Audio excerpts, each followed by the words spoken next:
درازی قد کے ذکر میں جب لمبا کہتے ہیں تو تسلی نہیں ہوتی، اس کے بعد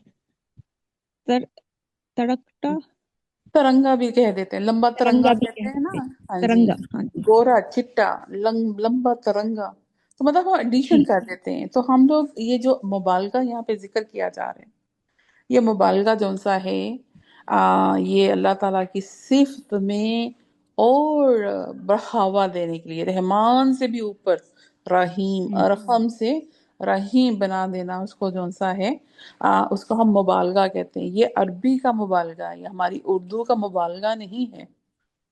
تو مبالغہ عربی میں مبالغہ یہ جو بتا رہے ہیں یہاں پہ ہمیں مولانا مودودی صاحب بھی اس مبالغے کا بتا رہے ہیں جس کے اندر جیسے ہم لوگ اپنی ایڈجیکٹیو کی جو ڈگری بناتے ہیں، ہم کہتے ہیں نا سپرلیٹو ڈگری جو سی ہے وہ ہائیسٹ ڈگری ہے. تو اسی طرح یہ مبالغہ جو سا ہے it is the highest degree of the adjective. تو اس لیے یہ اردو والا مبالغہ نہیں ہے پلیز. تو اس چیز سے اجتناب کیجیے گا. یہ اللہ ہی کو زیب دیتا ہے کہ کسی نے خواہ اس کی کتنی ہی نافرمانیاں کی ہوں، جس وقت بھی وہ اپنی اس روش سے باز آ جاتا ہے، توبہ کرتا ہے، اپنے رب کی طرف پلٹ کے آتا ہے، تو اللہ تعالیٰ اپنا دامن رحمت اس کے لیے کشادہ کر دیتا ہے. اپنے بندوں کے لیے کوئی جذبہ انتقام وہ اپنے اندر رکھتا ہی نہیں کہ ان کے قصوروں سے وہ کسی بھی حال میں درگزر ہی نہ کرے، انہیں بغیر سزا دیے نہ چھوڑے. تو کیا کرتا ہے اللہ تعالیٰ؟ اللہ تعالیٰ کہتا ہے کہ شرک بھی اگر وہ کوئی کرتا ہو نا، اس کو سمجھ آ گئی ہے، واپس پلٹ کے آئے گا، اللہ تعالیٰ اس شرک کو بھی معاف کر دیتا ہے. جی.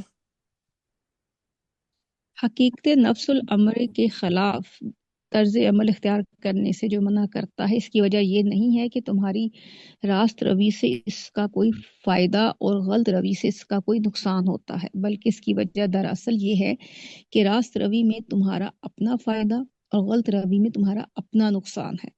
لہٰذا یہ سراسر اس کی مہربانی ہے کہ وہ تمہیں اس صحیح طرز عمل کی تعلیم دیتا ہے جس سے تم بلند مدارج تک ترقی کرنے کے قابل بن سکتے ہو، اور اس غلط طرز عمل سے روکتا ہے جس کی بدولت تم پست مراتب کی طرف تنزل کرتے ہو. تمہارا تمہارا رب رب سخت نہیں ہے. تمہارا رب سخت گیر نہیں ہے، تم کو سزا دینے میں اسے کوئی لطف نہیں آتا، اور وہ تمہیں پکڑنے اور مارنے پر تلا ہوا نہیں ہے کہ ذرا تم سے قصور سرزد ہو اور وہ تمہاری خبر لے لے. در حقیقت وہ اپنی تمام مخلوقات پر نہایت ہی مہربان ہے، غایت درجے کے رحم و کرم کے ساتھ کھدائی کر رہا ہے، اور یہی اس کا معاملہ انسانوں کے ساتھ بھی ہے. اس لیے وہ تمہارے قصور پر قصور معاف کرتا چلا آ رہا ہے. تم نافرمانیاں کرتے ہو، گناہ کرتے ہو، جرائم کا ارتکاب کرتے ہو، اس کے رزق سے بھی اپنے آپ کو توانا کرتے ہو، اور پھر اس کے احکام سے منہ موڑ دیتے ہو، مگر وہ حلم ہے اور عفو معاف کرتا ہے، اور اسی سے ہی کام لیتا ہے، اور تمہیں سنبھلنے کی، سمجھنے کی اور اپنی اصلاح کرنے کی اس کے لیے مہلت دیے جاتا ہے. اگر وہ سخت گیر ہوتا تو اس کے لیے کچھ مشکل نہیں تھا کہ تمہیں دنیا سے رخصت کر دیتا اور تمہاری جگہ کسی دوسری قوم کو اٹھا کھڑا کرتا، یا سارے انسانوں کو ختم کر کے کوئی اور مخلوق پیدا کر دیتا. اس کا حاشیہ دیکھ لیں، یہ تفہیم القرآن سے ہی ریفرنس سارے لیے گئے ہیں. جی. وہ شخص وہ محض خالق ہی نہیں ہے بلکہ اپنی مخلوق پر غائب درجہ رحیم و شفیق، اور ان کی ضروریات اور مصلحتوں کے لیے خود اس سے بڑھ کر فکر کرنے والا ہے. انسان دنیا میں مسلسل محنت نہیں کر سکتا، بلکہ ہر چند گھنٹوں کی محنت کے بعد اسے کچھ گھنٹے آرام درکار ہوتا ہے تاکہ پھر چند گھنٹے محنت کرنے کے لیے اسے قوت بہم پہنچ جائے. اس غرض کے لیے خالق حکیم اور رحیم نے انسان کے اندر صرف تھکان کا احساس اور صرف آرام کی خواہش پیدا کر دینے پر ہی اکتفا نہیں کیا، بلکہ اس نے نیند کا ایک ایسا زبردست دائیا اس کے وجود میں رکھ دیا ہے جو اس کے ارادے کے بغیر، حتیٰ کہ اس کی مزاحمت کے باوجود، خود بخود ہر چند گھنٹوں کی بیداری اور محنت کے بعد اسے آ دبوچتا ہے. یعنی چند گھنٹے آرام لینے پر اس کو مجبور کر دیتا ہے، اور ضرورت پوری ہو جانے کے بعد وہ خود بخود اسے چھوڑ دیتا ہے۔ اس نیند کی ماہیت اور کیفیت اور اس کی حقیقی اسباب کو آج تک انسان نہیں سمجھ سکا۔ یہ کوئی اتفاقی حادثہ جی اس میں اور اس میں بھی ایک بڑی حکمت و مصلحت اور مقصدیت صاف طور پر واضح کار فرمان نظر آتی ہے۔ مزید برآں یہی نیند اس بات پر بھی گواہ ہے کہ جس نے یہ مجبور کن دائیا انسان کے اندر رکھ دیا ہے وہ انسان کے حق میں خود اس سے بڑھ کر خیر خواہ ہے، ورنہ انسان بلا ارادہ نیند کی مزاحمت کر کے اور زبردستی جاگ جاگ کر اور مسلسل کام کر کے اپنی قوت کار کو ہی نہیں قوت حیات تک کو ختم کر ڈالتا۔ الحمدللہ ہم نے سیکھا کہ الرحمن الرحیم کا کیا مطلب ہے، اور اللہ تعالیٰ کیسے ہمارے لیے رحمان الرحیم ہے۔ اب المالکو وہ بادشاہ ہے، المالکو جس کا مطلب یہ ہے کہ اصل بادشاہ وہی ہے، نیز مطلقاً المالکو کا لفظ استعمال کرنے کا مفہوم یہ بھی نکلتا ہے کہ وہ کسی خاص علاقے یا محسوس مملکت کا نہیں بلکہ سارے جہانوں کا بادشاہ ہے۔ جیسے کہ سورہ فاطمہ اللہ تعالیٰ کہتا ہے الحمدللہ رب العالمین مالک یوم الدین، اور حالی سارے جہانوں کا بادشاہ نہیں ہے بلکہ کہاں کا بادشاہ ہے؟ آخرت کا بھی بادشاہ ہے۔ پوری کائنات پر اس کی سلطانی اور فرما روائی محیط ہے، ہر چیز کو وہ مالک ہے، ہر چیز اس کے تصرف اور اقتدار اور حکم دے کے تابع ہے، اور اس کی حاکمیت کو محدود کرنے والی شے کوئی نہیں ہے۔ قرآن مجید میں مختلف مقامات پر اللہ تعالیٰ کی بادشاہی کے ان سارے پہلوؤں کو پوری وضاحت کے ساتھ اللہ تعالیٰ بیان کر رہا ہے۔ سورہ روم 26 آیا میں اللہ تعالیٰ کہہ رہا ہے وَلَهُ، اور لہو اس کے لیے ہے، من جو کوئی بھی فی السماوات جو کہ آسمانوں میں ہے، والارض اور زمین میں، کل لہو قانتون سب اسی کے ہی تابع ہیں۔ سورہ سجدہ میں اللہ تعالیٰ کہتا ہے یدبر الامر من السماء الى الارض، آسمان سے زمین تک وہی ہر کام کی تدبیر کرتا ہے۔ یہ جو دبیرو ہے نا، یہ ہماری دبر کہتے ہیں ٹیل کاکس کو، ٹیل بون کو۔ لہو ملک السماوات والارض، وہی ہے زمین اور آسمانوں کی بادشاہی، اسی کی ہے۔ وَإِلَى اللَّهِ، اور اسی کی طرف ترجع الامور، سارے معاملات کو رجوع کیا جاتا ہے۔ سورہ فرقان میں اللہ تعالیٰ کہتا ہے وَلَمْ يَقُلْ لَهُ شَرِيكٌ فِي الْمُلْكِ، بادشاہی میں کوئی اس کا شریک نہیں ہے۔ سورہ یاسین میں 83 بِیَدِهِ مَلَکُوتُ كُلِّ شَیْءٍ، ہر چیز کی سلطانی اور فرما روائی اسی کے ہاتھ میں ہے۔ سورہ بروج میں آیا 16 فعال لما یرید، جس چیز کا بھی وہ ارادہ کر لیتا ہے اسے کر گزرتا ہے، کرنے والا ہے وہ۔ اور سورہ انبیاء 23 میں لا یسأل عما یفعل وهم یسألون، جو کچھ وہ کرے اس پر وہ کسی کے سامنے جواب دہ نہیں ہے اور سب اس کو جواب دہ ہیں۔ سورہ رعد 41 واللہ یحکم لا معقب لحکمی، اور اللہ فیصلہ کرتا ہے، کوئی اس کے فیصلے پر نظر ثانی کرنے والا نہیں ہے۔ سورہ مومنون میں 88 وَهُوَ يُجِيرُ وَلَا يُجَارُ عَلَيْهِ، اور وہ پناہ دیتا ہے اور کوئی اس کے مقابلے میں نہیں دے سکتا۔ قل اللہم، کہہ دو کہ اللہ مالک الملکی، ملک کے مالک ہے، تؤتی الملک من تشاء، تو جس کو چاہتا ہے ملک دیتا ہے، بادشاہی دیتا ہے۔ وَتَنزِعُ الْمُلْکَ مِمَّن تَشَاءُ، اور جس سے چاہتا ہے ملک یا بادشاہی چھین لیتا ہے۔ وَتُعِزُّ مَن تَشَاءُ، اور جسے چاہتا ہے عزت دیتا ہے۔ وَتُذِلُّ مَن تَشَاءُ، اور جسے چاہتا ہے ذلیل کر دیتا ہے۔ بِیَدِکَ الْخَیْرُ، بھلائی تیرے ہی ہاتھ میں ہے۔ انک علی کل شیء قدیر، یقیناً آپ اللہ تعالیٰ ہر چیز پر قدرت رکھتا ہے۔ سورہ آل عمران 26 جی۔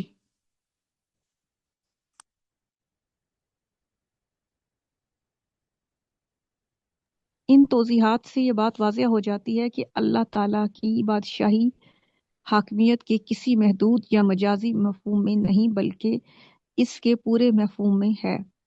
اس کے مکمل تصور کے لحاظ سے حقیقی بادشاہی ہے، بلکہ در حقیقت حاکمیت جس چیز کا نام ہے وہ اگر کہیں پائی جاتی ہے تو وہ صرف اللہ کی بادشاہی میں ہی پائی جاتی ہے۔ اس کے سوا اور جہاں بھی اس کے ہونے کا دعویٰ کیا جاتا ہے، خواہ وہ کسی بادشاہ یا ڈکٹیٹر کی ذات ہو یا کوئی طبقہ یا گروہ یا خاندان ہو یا کوئی قوم ہو، اسے فی الواقع کوئی حاکمیت حاصل نہیں ہے، کیونکہ حاکمیت سرے سے اس حکومت کو کہتے ہی نہیں ہے جو کسی کا عطیہ ہو، جو کبھی ملتی ہو اور کبھی سلب ہو جاتی ہو، جس سے کسی دوسری طاقت سے خطرہ لاحق ہو سکتا ہو، اور جس کا قیام بقا و اراضی وقتی ہو، اور جس کا دائرہ اقتدار کو بہت سی دوسری قوموں سے متصادم ہو، تو وہ مطلب دوسری قوموں سے اس کا مقابلہ ہو تو وہ اس کا دائرہ اختیار محدود کر دیتی ہے۔ قوتوں سے، جی، حقیقی اختیارات کا مالک اور واقعی رب تو وہی ہے، اللہ تعالیٰ۔ اس لیے اس کی بندگی کرنے والے حاضر اور حاصل نہیں رہ سکتے، اور دوسرے تمام معبود سراسر بے حقیقت ہیں۔